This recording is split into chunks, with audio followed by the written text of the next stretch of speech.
Hello, this is Paul Billington bringing you this week's Bible in the News.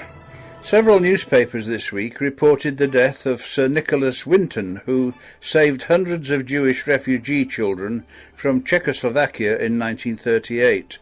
The Jerusalem Post, for example, had this, quote, "Seeing the desperate plight of the Jews in the German-controlled Sudetenland region of Czechoslovakia, Winton immediately set up a makeshift office in his hotel room in Prague and began receiving parents who were desperate to get their children to the safety of Britain, the only country that was willing to take in Jewish children from Nazi-ruled countries. But with several provisos. They had to come without their parents. The children, or kinder, could not be aged above 17, and a £50 guarantee per child was required to cover the costs of their eventual return to their country of origin when that became possible. Naturally, no one considered the possibility that the children's parents would not still be alive at that point. But others were involved in the rescue work, including a number of Christadelphians, one of them being Alan Overton of Rugby, UK. As reported in the Rugby Observer, February the 20th, 2003, a personal account of Alan Overton's work was written by his son Bruce Overton before he died. The following is his story, quoted in full. He says, "My father, R. Alan Overton, became involved with the Jewish refugee movement in 1938. As a Christadelphian, he already had a very great interest in God's people, the Jews. Born at the turn of the century, he had lived through the exciting days when, in fulfillment of Bible prophecy, the Jewish people, in the spirit of Zionism, began to return to Palestine, their ancient homeland, now under the British mandate. He took particular interest in developments taking place in Palestine from 1918 onwards.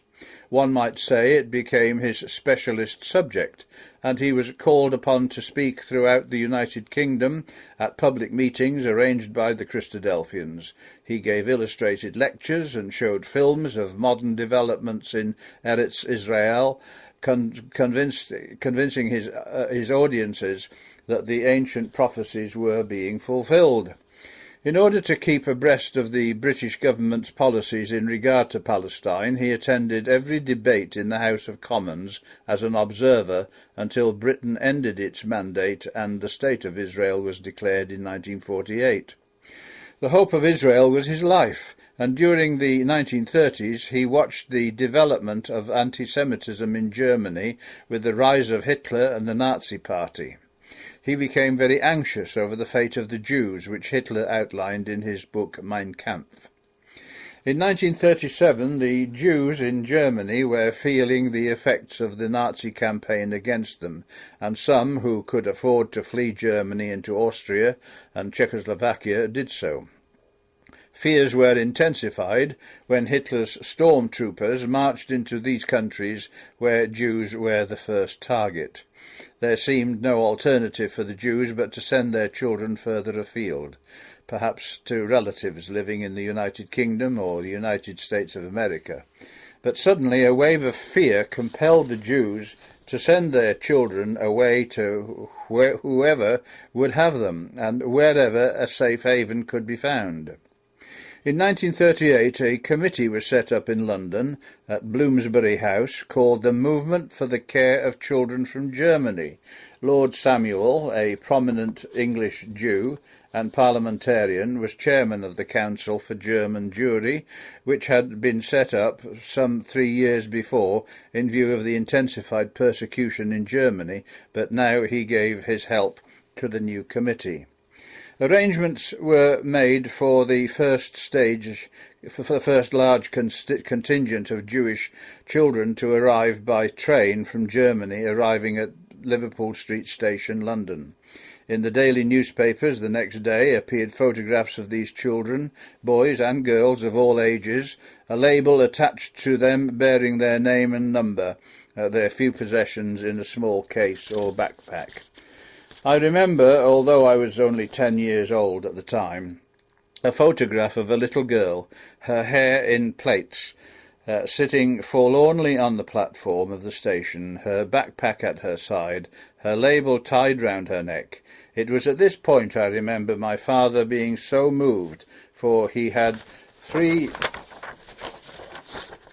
young daughters of his own. He determined he must do something for these pathetic refugee children. Were they not God's people, and was not this a fulfilling of Moses' prophecy in Deuteronomy 28, verses 32 and 33? Thy sons and thy daughters shall be given into another people, and thine eyes shall look and fail with longing for them all the day long, and there shall be no might or in thine hand. The fruit of thy land and all thy labours shall a nation which thou knowest not eat up, and thou shalt be only oppressed and crushed alway. He realized that homes had to be found, and found quickly. If he could appeal to Christadelphians, hundreds of homes, he felt sure, would be made available throughout the United Kingdom. He placed an advertisement in the Christadelphian magazine appealing for helpers. Everywhere he spoke and lectured, he continued his appeal for homes to be found for these lost children. Whilst working with the committee in London, he set up a regional committee, the Rugby Christadelphian Refugee Committee, and with willing helpers tried to deal with the tide of letters arriving from the continent, letters begging for homes to be found for children and adults. Sometimes letters would arrive simply addressed Overton, Rugby, England.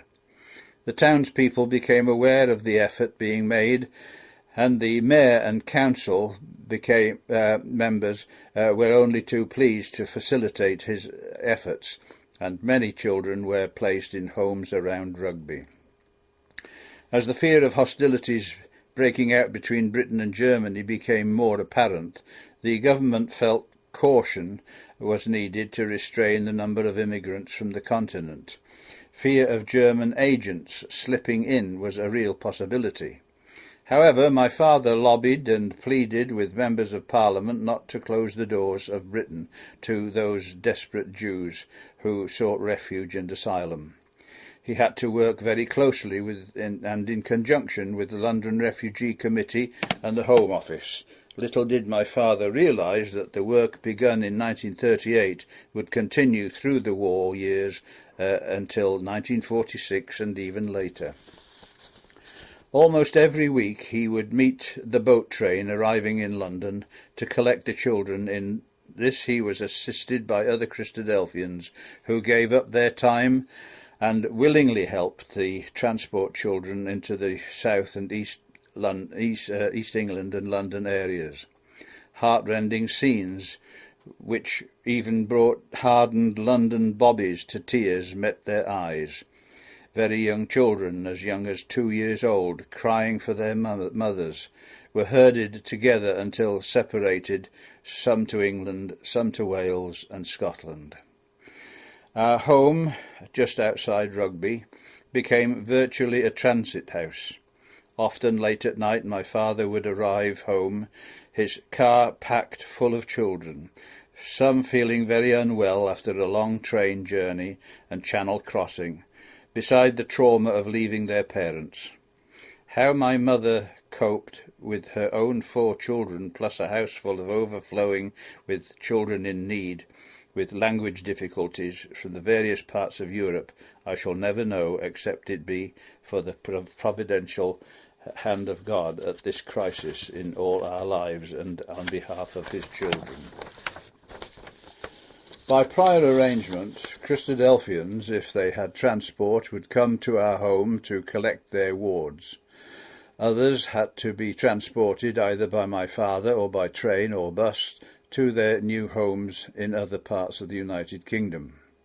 my father realised that there was a need for a hostel to be set up in Rugby, which could become a permanent home for boys mainly. Girls he had no problem finding homes for. The hostel could also be used for children passing through, or a meeting point for the refugees themselves. The Birmingham Coventry Christadelphians later set up a hostel in Birmingham, which they named Elpis Lodge. Hope of survival came in such ways for many such Jewish children. On a much larger scale, a holiday camp on the east coast near to the ports of entry was taken over. Many children will remember the reception camp at Dovercourt, and many a visit was made to collect the boys and girls and take them to a new life without fear. In the Rugby hostel, there were boys from Germany, Austria, some from Czechoslovakia and Poland. Their schooling had to be catered for, and later their employment and training. When war came, a stricter regime had to be enforced. The possibility of internment was very real. There was regular reporting to the police and a night curfew. Fear of these children falling into the hands of the fifth column was an added danger. Much care and vigilance was needed.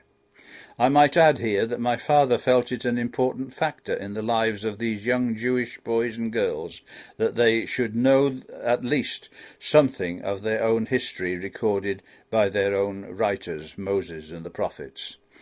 I remember the many happy and lively Sunday afternoons when he not only became their guardian and friend, but their teacher, making their own scriptures come to life.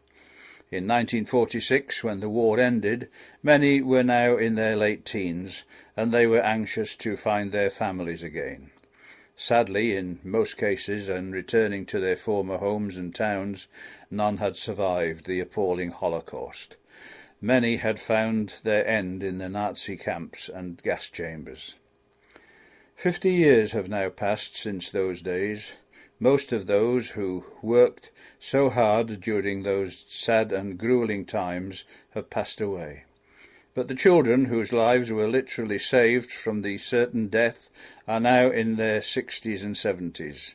Some have thought back to the days when arriving in England in a free but strange land, they were met by a young man who comforted and cheered them and became a father to them, a father I, for one, was proud of. Bruce M. Overton. Thank you very much for being with us this week. I hope you learnt something from our Bible in the News. Thank you.